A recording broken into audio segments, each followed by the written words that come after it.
Venezuela, a land of breathtaking landscapes, from the majestic Angel Falls, the highest waterfall in the world, to the Caribbean coastline, stretching with pristine beaches.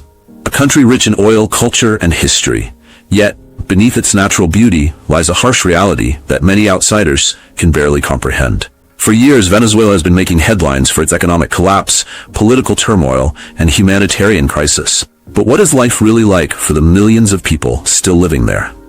How do they survive extreme inflation, food shortages, and instability?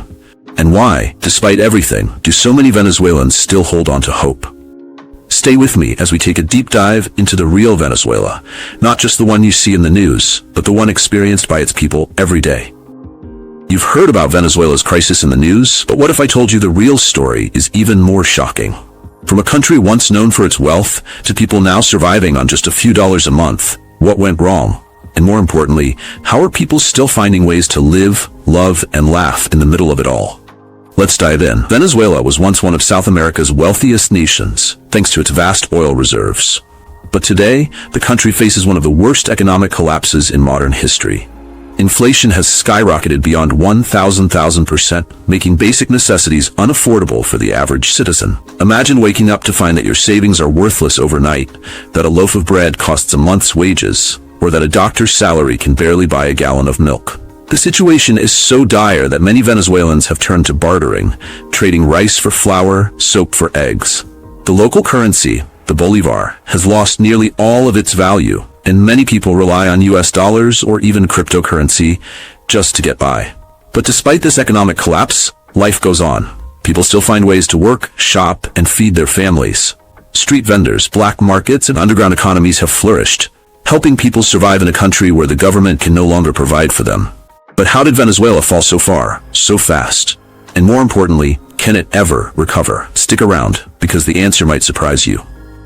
For an outsider, it might seem impossible to survive in Venezuela. But for those who live there, adaptation is a way of life.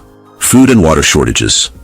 Food scarcity is one of the biggest challenges in Venezuela. Grocery stores often have empty shelves, and long lines form whenever essential products arrive. Some families survive on just one meal a day, relying on government-subsidized food boxes known as CLAP. But even those are unpredictable. Water shortages are just as severe. Many households go days or even weeks without running water, forcing people to collect rainwater or buy it from trucks at high prices. Electricity blackouts are also common, leaving entire cities in darkness for hours or even days. Safety and crime. Venezuela has one of the highest crime rates in the world. Armed robberies, kidnappings, and gang violence are daily threats. Walking outside at night is dangerous, and even during the day, people remain on high alert. Many businesses have resorted to hiring private security, and families take extra precautions to protect their homes. Despite these hardships, Venezuelans continue to find joy in everyday life. They still dance to salsa and reggaeton, celebrate birthdays with what little they have, and keep their strong sense of community alive. But with each passing year, survival becomes harder. And many are forced to make an impossible choice: stay and fight for a better future, or leave everything behind in search of a new life elsewhere. Just imagine, one day, you're a middle-class citizen, and the next, your entire life savings can't even buy you a cup of coffee. How would you survive? For millions of Venezuelans, this isn't just a nightmare, it's their daily reality. But here's where it gets even crazier. There's an underground economy thriving in ways you wouldn't believe. Stay with me, because this next part will leave you speechless. With no clear path to recovery, more than 7 million Venezuelans have fled the country in the last decade, making it one of the largest migrant crises in the world. Entire families cross borders on foot, walking hundreds of miles to neighboring Colombia, Peru, and Ecuador.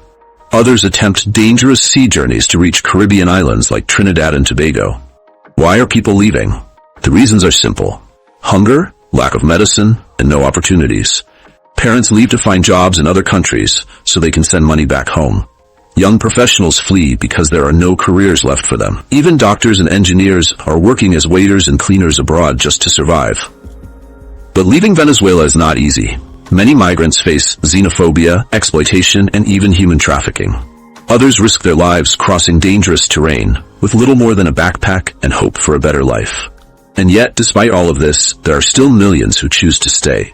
People who refuse to abandon their homeland, who believe that one day, Venezuela will rise again. But the question remains, can Venezuela ever recover from this crisis? Now here's the big question. Can Venezuela ever recover, or is this crisis permanent?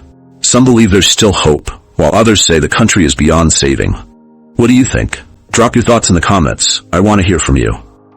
Venezuela is a country of contrast, stunning natural beauty and unimaginable hardship, rich culture and extreme poverty, boundless hope and deep despair. Its people are among the most resilient and resourceful in the world. Whether they choose to stay and fight or seek a better life elsewhere, Venezuelans never stop dreaming of a brighter future. So what do you think? Can Venezuela overcome its struggles, or is this just the beginning of an even greater crisis? Let us know in the comments below. Don't forget to like, comment, and subscribe for more eye-opening documentaries.